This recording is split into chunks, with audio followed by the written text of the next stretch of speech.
This is 2 Fort, by far the most popular map for any game, ever. I guess you could maybe say that 1-1 of Super Mario Bros. Is a more widely known level, but nobody really plays Mario for 1-1 alone. On the contrary, thousands of people every day boot up a game that would be old enough to vote, just to play this map. This map holds a lot of importance in both the lives of myself and others, so I just want to showcase what exactly about it is so appealing.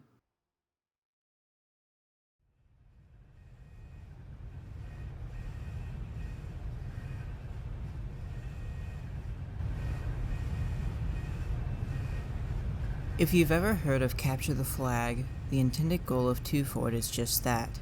Go to the enemy's base, steal their intelligence, and bring it back to your own base.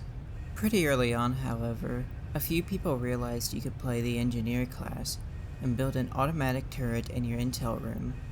One engineer is manageable, but if multiple engineers all have turrets built, it's unlikely that even a strong push could break through, let alone a single ambitious player.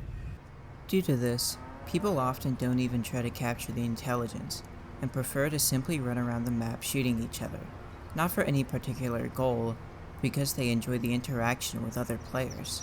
The phrase, "it's about the journey, not the destination," definitely applies here, but in this instance, people often don't want it to end, with many finding those who try to capture the intelligence annoying because they don't want to stop playing. I remember meeting a friend early on into my time playing this game.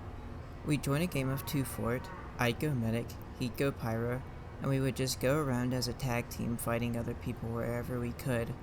I remember sometimes we would banter about which weapons were good and which ones were bad, and we'd sometimes use goofy weapon loadouts just to experiment. Try something new. I remember there was this joke he'd do where he'd tell me there was a spy behind me, but when I looked around, it was just him.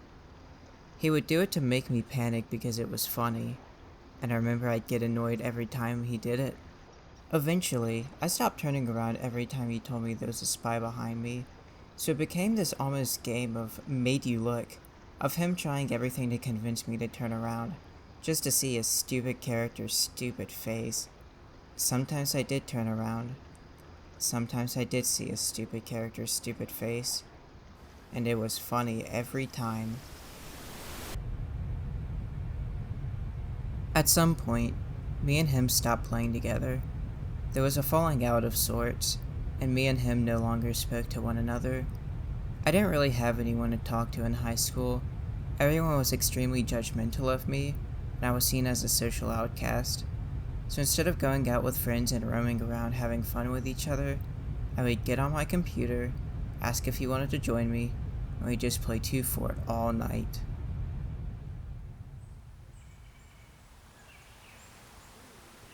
I'm from the East Coast, and he's from the UK. I've never seen him in person, but he had more of an impact in my life than most of those in person I've ever had. I didn't really get to experience my teenage years like others did, and sometimes I wonder how good of a replacement this was. So I'll load up Team Fortress 2, I'll join a game of 2 Fort, and I'll play for hours, and hours, and hours. And by the end, the verdict is still unknown to me.